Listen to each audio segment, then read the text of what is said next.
جب آپ پہلی آواز نکالتے ہیں تو آپ پہلی آواز نکال کے اپنے آپ کو کائنات سے الگ کر لیتے ہیں، اپنے وجود میں آ جاتے ہیں، اور وہ آواز سب سے پہلے آپ کے اپنے کانوں میں جاتی ہے۔ یہاں سے آپ کے دو وجود پیدا ہو جاتے ہیں، ایک وہ وجود جو روتا ہے اور ایک وہ وجود جو سنتا ہے۔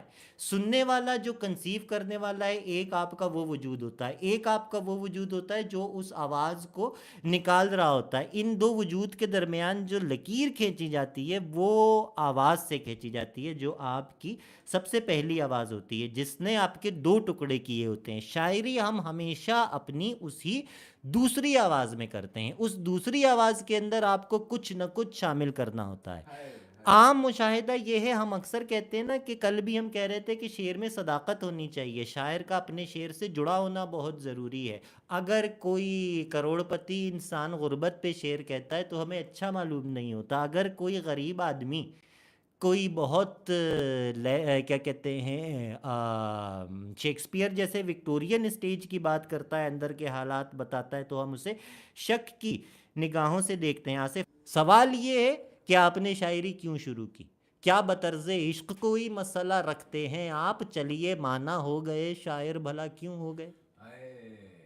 یہ بات بھی ہم نے میر صاحب سے سنی تھی کہ اگر مطلب کہ آپ شاعری کیوں کر رہے ہیں جی، اتنی صدیوں کی روایت ہے یہ ہے، تو دراصل آپ کیا کہہ رہے ہیں؟ میں آپ سے پوچھ رہا ہوں کہ بھائی روتا کیوں ہے؟ آپ کہہ رہے ہیں یار وہ غالب روتے تھے، میر روتے تھے، تو میں بھی رو رہا ہوں، یہ تو کوئی بات نہیں ہوئی۔ بولے جون رو رہے تھے اس لیے رو رہا ہوں، یہ تو یار کوئی بات نہیں ہوئی۔ آپ کا اپنا رونا کیا ہے؟ آپ کا اپنا رونا کیا ہے؟ اور صرف آپ کے اپنے رونے سے بھی کام نہیں پڑے گا، چلے گا۔ آپ کے اپنے رونے میں، آپ کے اپنے رونے میں کوئی نہ کوئی ایک ایکس فیکٹر آپ کے پاس لازمی ہونا چاہیے، تب آپ کا رونا جا کے آرٹ بنے گا۔ سر، محبت اور عشق میں کیا فرق ہے؟ میں کہانی سناتا ہوں، ایک کہانی سن لو یار، یہ کہانی نا الگ سے بیان کرنا، یہ ایک حکایت ہے۔ کس کو میں بتانے لگا ہوں محبت اور عشق میں فرق؟ منیب علی بھائی کو۔ جانی یار کہانی سن لے یار، ہائے ایک کہانی سن لے یار۔ اکیلا بیٹھ گیا کرسیاں سجا کر میں، اب ان کو ایک کہانی سنانے والا ہوں۔ ہاں، کہانی کے بیمار ہونے سے پہلے تو میلہ لگا تھا۔ یہ نظم شروع کر دی میں نے، کہانی بعد میں سناؤں گا۔ کہانی کے بیمار ہونے سے پہلے تو میلہ لگا تھا، مگر اب کہانی اکیلے میں کاغذ کے بستر پہ اوندھی پڑی ہے۔ کہانی تصور کی چادر سے تھوڑی بڑی ہے۔ کہانی جو کردار سے پہلے مرنے لگی ہے، سو اس کو بچانے کی خاطر میں کردار کو ڈھونڈتا ہوں، مگر کوئی کردار باقی نہیں ہے، لہٰذا مجھے کو خود اپنی کہانی کا کردار بن کر کہانی میں رہنا پڑے گا، اور انجام پر خود کسی ریل گاڑی کی سیٹی پہ لبیک کہنا پڑے گا۔ اللہ اکبر۔ کہانی یہ ہے کہ جیسے ابھی میرے دوست، میرے بھائی، میری جان منیب علی نے، اور منیب علی نے پوچھا کہ عشق کیا ہوتا ہے، محبت اور عشق میں کیا فرق ہے، اسی طرح ایک فقیر سے ایک آدمی نے پوچھا کہ مجھے عشق کے بارے میں بتاؤ کہ عشق کیا ہوتا ہے۔ 3 منٹ لوں گا میں اس کہانی میں کہ عشق کے بارے میں بتاؤ کہ عشق کیا ہوتا ہے۔ تو فقیر نے اسے جواب دیا کہ بھائی ایسا کرو کہ ایک بچڑا پال لو، اور جب تمہیں لگے کہ تمہیں اس سے محبت ہو گئی ہے، محبت اور عشق کا فرق آپ نے پوچھا، جب تمہیں لگے کہ تمہیں اس سے محبت ہو گئی ہے تو تم میرے پاس آنا۔ ہاں بتائیے کیا ہوا، تاکہ نہ ڈسٹرب نہ ہو۔ اچھا، تو جب اس میں لگے تمہیں اس سے محبت ہو گئی ہے تب تم میرے پاس آنا۔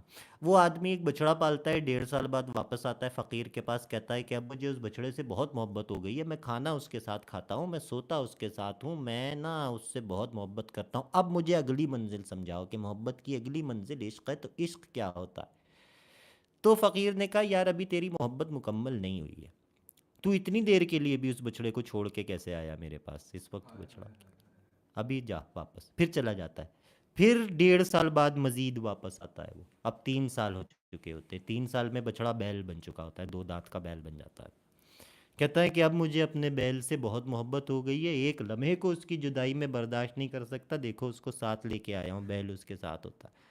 فقیر کہتا ہے نہیں، ابھی بھی کسر ہے، اور اب کیا کسر ہے اس بار میں بتاؤں گا نہیں، تو واپس جا، میرے جھوپڑے سے نکل جا، اب جب تمہارا عشق مکمل تمہیں لگے نا تب میرے پاس واپس آنا۔ منیب بھائی سنیے کیوں کہتا ہے کہ چلے جاؤ اور جب تمہارا عشق مکمل ہو تو میرے پاس آنا۔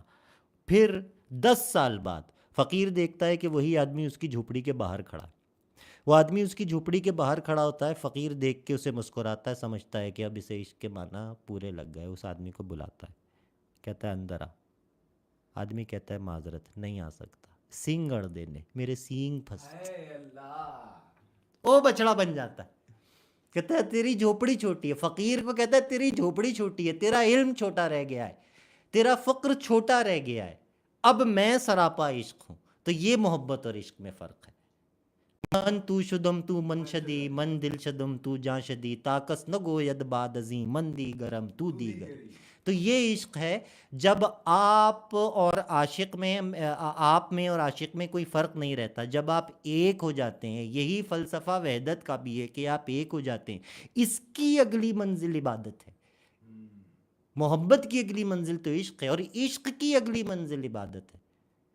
اور پھر اب یہ بات میں یہاں پر چھوڑوں گا، کیونکہ یہ بات ہر خاص و عام کے لیے نہیں ہے، یہ بات آپ کو وحدت کی طرف لے جاتی ہے۔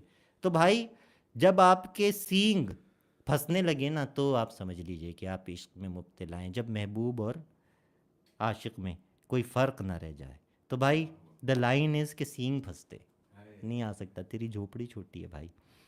تو ہماری بھی جھوپڑی چھوٹی ہے سرکار، ہم نہیں بیان کر سکتے کہ محبت کیا ہے اور عشق کیا ہے۔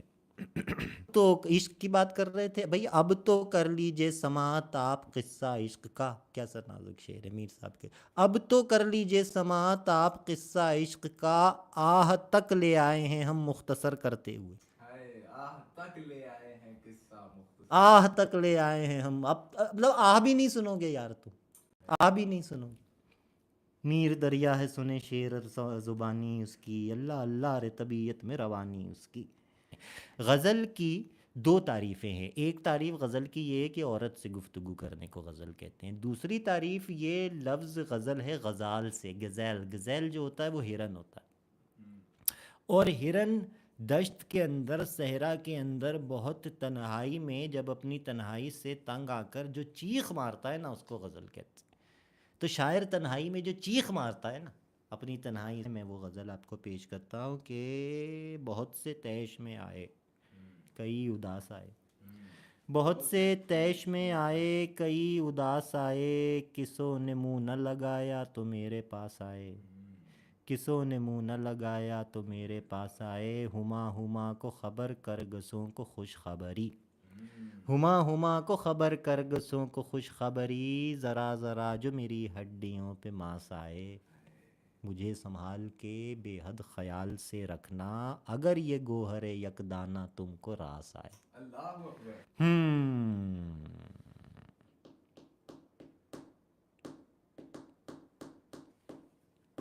بجوکا تنہا ہے، بجوکا تنہا ہے، بجوکا ڈرتا ہے، بجوکا گھاس پھوس کا جسم سنبھالے، کالے کوے پر مرتا ہے لیکن بول نہیں سکتا ہے، اس پر ہے سکتا تاری، نرالا عشق ہو جیسے بھوسے کے ایک ڈھیر پہ جلتا سگریٹ چنگاری، بجوکا جلتا ہے، بجوکا جلتا ہے، بجوکا گھاس پھوس کا جسم سنبھالے، کالے کوے پر مرتا ہے لیکن بول نہیں سکتا ہے، اس پر ہے سکتا تاری، نرالا عشق ہو جیسے بھوسے کے ایک ڈھیر پہ جلتا سگریٹ چنگاری، بجوکا جلتا ہے، بجوکا جلتا ہے، اور پھٹے کوٹ کی جیب ہوا سے بھرتا ہے تو ہنستا ہے، سب آس پاس کے پھول کپاس کے سونگ سانگ کے بنجر پن کے بیج بدن میں بوتا ہے تو روتا ہے، سب کھیت اسی کا ہے وہ پھر بھی تنہا ہے، بجوکا تنہا ہے،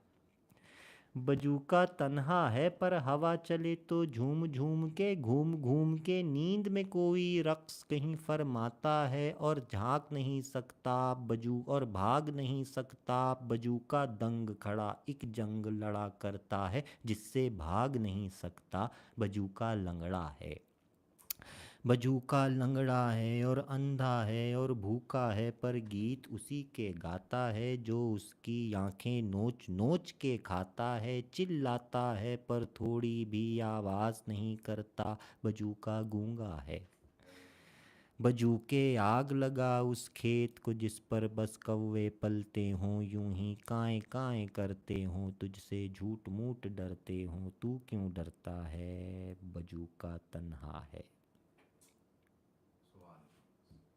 کیا کہنے